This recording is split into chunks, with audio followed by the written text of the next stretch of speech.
welcome to Floyd Models Kit Review time. Today we've got Revell's brand new 1/32 scale Me262. Now this is the B-1/U-1 night fighter version, which basically is two-seater with a radar and all the bits and pieces.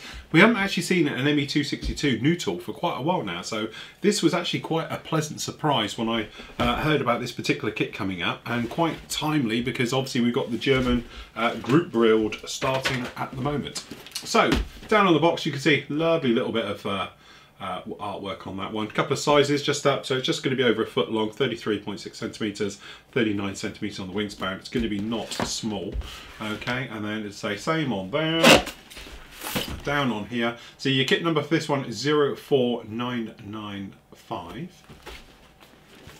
Okay, and on the back, as you can see, we've got some of the details to look out. So it looks like we've got quite a nice detailed wheel bay, nice detailed cockpits. We've got a gun bay at the front, doesn't look too bad at all, and it looks like we've got engines as well. So again, something a little bit different. So in the box, as I say, as ever, I haven't seen in here. Okay, so it's all flying out. Okay.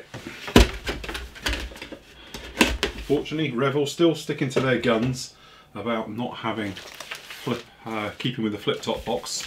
So as you can see, 32nd scale, we got a lot of sprues. All right, so we've got a lot to get through. Let's just move those out the way. As ever, we'll start with the decals and the instructions. Okay, so got the usual paint call outs, all the bits and pieces like that, and then we've got the sprues. More sprue callouts, and then we are straight into it. So it looks like we've got some instrument panels going down there to start with, and then obviously we're working our way through the cockpit stages, popping all of those in. Looks like we've got all the switches, various bits and pieces going there. As I say, this is a two-seater. All right, so obviously we've got the pilot thing up at the front, all the controls and everything else all being fitted in there just like that. Okay, and then popping all of those in, and then obviously we've got an under part going through, and then exactly the same for the rear. But obviously the rear is equipped with full instrumentation for the actual radar. Okay, then we're into the actual nose, so we've got the nose wheel well going down in there, the actual gun deck floor system being put in there, and then depending, obviously you're going to be having it open or closed, we can put those guns in there. Not too sure how these look, but I'm sure the aftermarket guys will be along very, very soon with something a little bit nicer. Okay, so that's that all being fitted in. Then we've got the actual ammo feeds being put in. Okay, and then we've got the bars across the top. Gonna need some nose weight in here, so don't forget that one as you're popping it down in there. Then we've got the ejector ports being fitted in, popping those in, again, depending if you're open or closed. And then the two halves going together. Got a couple little holes just to drill out on the back there to put those in. Then we've got the plating over the top for the top of the cockpit. And then it looks like we've got some other little parts just being fitted down in there. We actually a swing down option on one of the instruments being put in. Okay, and then obviously the big radar equipment being fitted to the rear cockpit, popping all of those in, and then obviously the parts coming up from the undersides to being fitted in and put through. Quite technical. We've got some linkages and some various bits and pieces being put in here. Very nice touch with those. Okay, then some more of that work being put in there, some more of this linkage equipment being put in there for the aircraft nose. Then we're into the wheel well section, popping those in, and then we've got the wings, which looks like we've got some nice large tabs for fitting the wings together to give us a better chance of a seamless fit underneath. Opening up the holes, obviously for fuel tanks and things like that, going to be fitted to the underside. Wheel well section being put in. Got the flaps and the ailerons being fitted in there, popping all of those in there as we can see, and we've got the actuators for those as well. Got the slats at the front as well, need to be fitted on or trimmed depending on which way you're going to have them deployed or closed. All right, then the wing section goes in underneath, and then we're working on with that gorgeous engine. So we've got the engine being fitted in there. Looks to be very nice start. You could easily liven that up again with a little bit of wiring work that we've done in the past, but generally as a start I think that looks really nice indeed. Fitting the engine down in there, putting all of those in, as you can imagine, and then putting in, locking those in. Then the tailplanes, all the areas like that being put in, and everything else. We've got the nose section being put on, covered in if you're doing it for all closed up. And then we've got the wheels, which to be honest we have got some aftermarket ones to look at in a moment for those. Okay, and then fitting them. Okay, opening up a little bits or closing depending on which way you're going to do it for the actual in-flight or on the ground pose. Okay, and then obviously fitting that long gangly undercarriage to the nose. Okay, and the main gears being fitted in, and then obviously all the activators and the various things for the actual doors being closing and everything else. Gun sight being fitted, and then the armoured glass being fitted to the underside of the cockpit. And then the canopies being fitted on, depending obviously open or closed, going to be trimming those off. Then we got the pylons and the fuel tanks being fitted to the underside. Pitot tubes, actually I don't think that's a pitot tube, that's a scrape pipe on the back, or a vent pipe. And then covers, obviously for the engine and for the nose, opening up the nose if you're going to have it all completely in the open position, and then fitting, which is probably going to be very fiddly, the actual aerials, just to get them all to line up and painted and deburred and everything else, but we'll see how that one goes. Okay, so popping all of those in, and then finally slats being fitted onto there, and then just your aerials going on and your job done. Then it will be the job of obviously doing the mottling work for the camo, which is something I'm actually really looking forward to doing this one in the very near future. Okay, so again, popping all of those down in there, so the classic sort of night fighter with a black underside, the usual coloured wings, and then the beautiful mottled body as it goes right the way through. Couple of options, as you can see there, and for your decal placement. Looks to be really, really nice. Okay, so Revell's standard decals, which if they're following their usual plan will be really flat and horrible. Okay, so I'll just switch over. Yeah, they're standard Revell, you can catch them. The carrier film is extremely flat, so it's very hard to get a bead on them to blend them in. It does take a couple of coats, but generally, as you can see, having a quick look around it, nothing too bad. The seat belt's probably going to skip that and you go down the aftermarket route, but apart from that, the rest of it all looks good. The instrument panels and everything else, very nice, clearly done, as you can see down there. Right, where we're going to start. So let's start on a big bits. So Revell doing the usual bags with a couple of sprues in each, which is fair enough. So okay, what are we looking at? So, to be honest, we've worked with Revell a lot of recent, and we've upgraded. If you want to look at one of my big builds with it, the super build for 2016 was the FW190. We re-riveted it and we chucked everything at it to bring it up to scratch. This would be a nice one to do it as well, because it's just that usual thing. It's slightly lacking in certain areas, like rivet detail. It is completely devoid of it all over the body.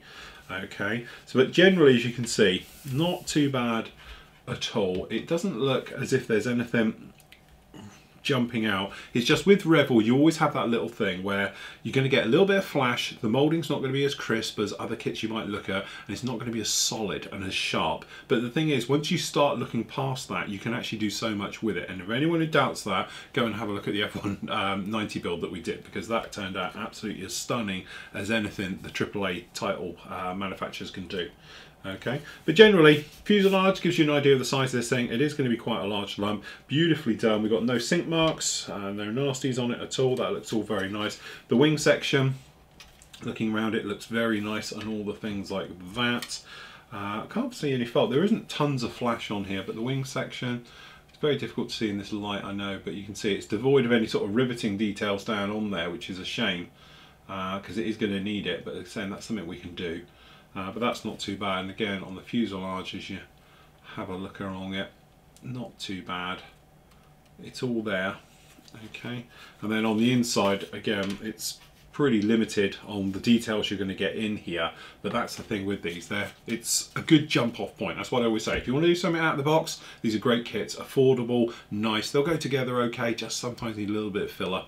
A little bit of playing with. Test fitting, dry fitting is a must with these kits, but generally you have no problem with it. But if you do want to go on, then you can go for it, because quite frankly, you know, it's sort of endless possibilities of things you can do with these. Again, on the other side, it's just a mirror of the other one. No problem with that at all. I can't see any faults. As I said, there's no sink marks, no nasties. If anything, the plastic feels stronger, a little bit more crispy than normal. It's something we spoke about on some recent ones. We have got a little bit of flash going down here. You might be able to see it. We've got a tiny bit just on some of these ejector pin marks. Again, this is the thing with Revell. Check your parts. Test fitting is a must. Okay, so dry fitting, literally go through, check all the parts fit, align. If they don't, have a look just to see what is going on. Try and find out exactly why it isn't going together. Say, big old sprues on this, as you can see. Huge, great big sprue. No problem with any of that at all. A little bit of flash here and there on some of the parts, but generally the parts themselves are pretty well clear of it. Okay, I can't really see any problems with that at all, but generally if we have a closer look round, as you can see down here, these scoops, that's very nicely moulded. Very nicely done how that's all going to go down on there, where it's all going to blend into the wings, to the tail system as it comes down the back and everything else like that. But generally, as you see, we've got a little bit of formal work going down here, these bulkheads. Okay, they're not as sharp and as crispy perhaps as we've seen on other things, but it is all there. It's all a very nice start. But generally you can see there's your nose for that gun system, again with the nice curved in, with the actual gun barrels hollow right the way through. See all the way through those, which is a nice touch. And then generally if we have a bit of a whiz round, you can see, just move that camera out just a touch.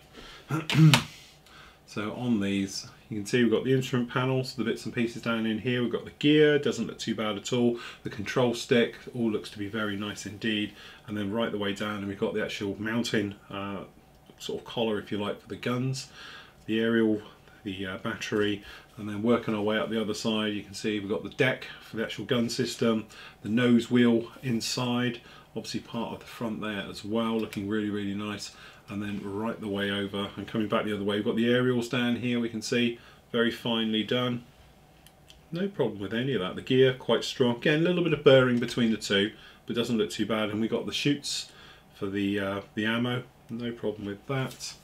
And again, when you're looking at the details on the inside, got little tiny ejector pins in there just to help them out everywhere, but it wouldn't take too much to get rid of those.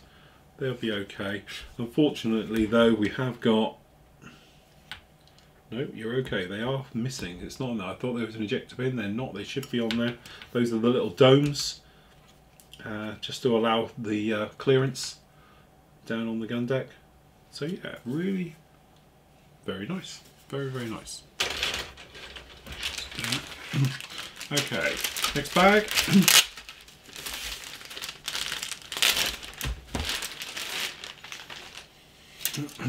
Right, okay, so the belly of the beast, literally, you can see it just down in here. A little bit of riveting detail, it's back, so you can see down here we've got a little bit of riveting just running right the way around here. No problems down with this one again, very nice. We've got some of these latches that are going to work for the underside. Very nice indeed, no problem with that. The instrument panel, very crude, okay. Might be worth just waiting for the aftermarket guys to jump in here with a colour photo etch set perhaps, or something in resin. Okay, so the engines. So these are the big engine pods, as you can see, running down the outsides here. Another part of the wheel well set down there. Obviously completely devoid of any interior detail because you're not going to see it because it will be closed up. But the front end can be open, and that's why both of these are in the open position, just down on here like that. Okay. Then we're getting a little bit more technical. So we've got the inside of the cockpit and the back of the cockpit. So this is the cockpit area at the top. Okay, as you can see, running right the way through, and all the little instrument panels and the radar, scope, all the little areas. A little bit of burring on this bar running across the back here, if you can see that, a little bit lumpy bumpy on there. The nose looks quite nice, all the other areas, a little bit more of the actual instruments on the sides, going right the way through. Not too bad at all, actually, very nice indeed. Okay, I'm sure that's part of the engine area. Very nice. Okay, so in here I think we're going to have a twin bag with pretty much a duplicate in each.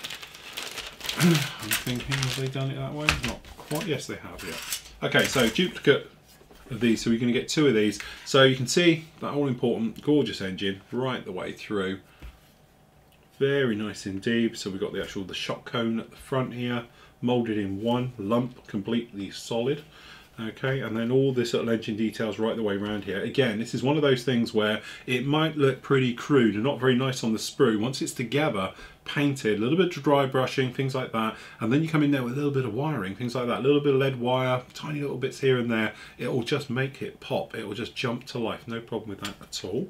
Okay, again, internally, amazingly, like this guy down in here, it's got no ejector pins or anything on the inside. So it just shows how they can do it when they need to. Okay, so that's very nice indeed.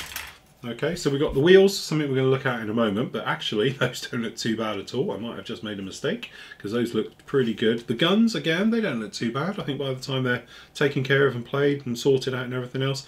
The empty chutes, things like that, they're very nice. No problem with that at all. Can't see anything there. That's all very, very nice indeed.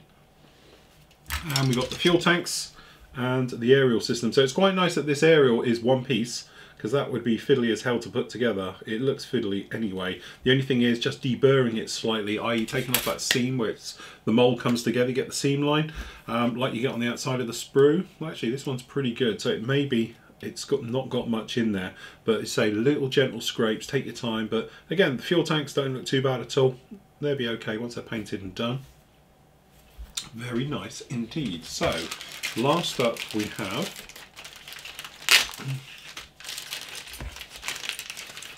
the instrument. Again, a horrible way it's done, the way these are just chucked in a bag together. They are coming apart already.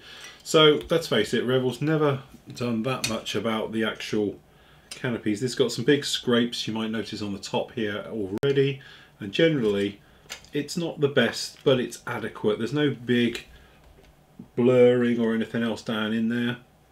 Actually, it doesn't look too bad. In the great scheme of things, of some of those I've seen in the past, this one is pretty good. So that's okay. So we've got no centre seams to worry about, nothing you're going to need to polish out. Straightforward mask it up job and you'll be good to go on that one. The actual windscreen, you can see down there as well. Very nice, apart from scrapes and scuffs. Got the little lights, the armoured gun sight. Again, it's not the sight, sorry, the armoured glass behind the cockpit. Again, it's got a dip in there where it's moulding. You can probably see it's not exactly translucent all the way through on there, unfortunately. Gun sight, as you can see down there, a couple of the little lights as well. Not too bad at all. Right, we've got one other little thing with this guy, which I managed to pick up. So if you were thinking about going down the aftermarket route, this is something that I looked at about getting, and we can just have a look in the packet. So down here we've actually got the Brazin wheel well set for the Me262. Okay, so your kit number for this one is 632100. Okay, so these are 132nd. There's not a lot of point really getting them out because you know what they are, but as you can see, slightly better detail down in here, but actually these aren't too bad at all. When you do a side-by-side comparison, I think you could get away with it. You know, it just depends on which way you want to do it. The nice thing with these obviously is that these are weight on wheels, so they've got the little bulge just down here where the plug is, so it will have that effect of being a heavy bomber, well, fighter bomber, on the bottom here and everything else like that. So from that point of view, it will go in, and obviously some of these details up around here just a little bit better we got in here. But to be honest, I hadn't seen this, and I've already gone out and got these, and if I had seen this first, I think I might have stuck with it. It just sanded the flat spot into it to give it the weight on wheels effect, because really these aren't too bad at all. Okay, so it just depends on how far you want to take it, but these are quite a nice upgrade if you wanted to do it, as let's face it, all the Brazin stuff is these days. That's why I saw that one at the same time as this one, so I thought I'd get both together.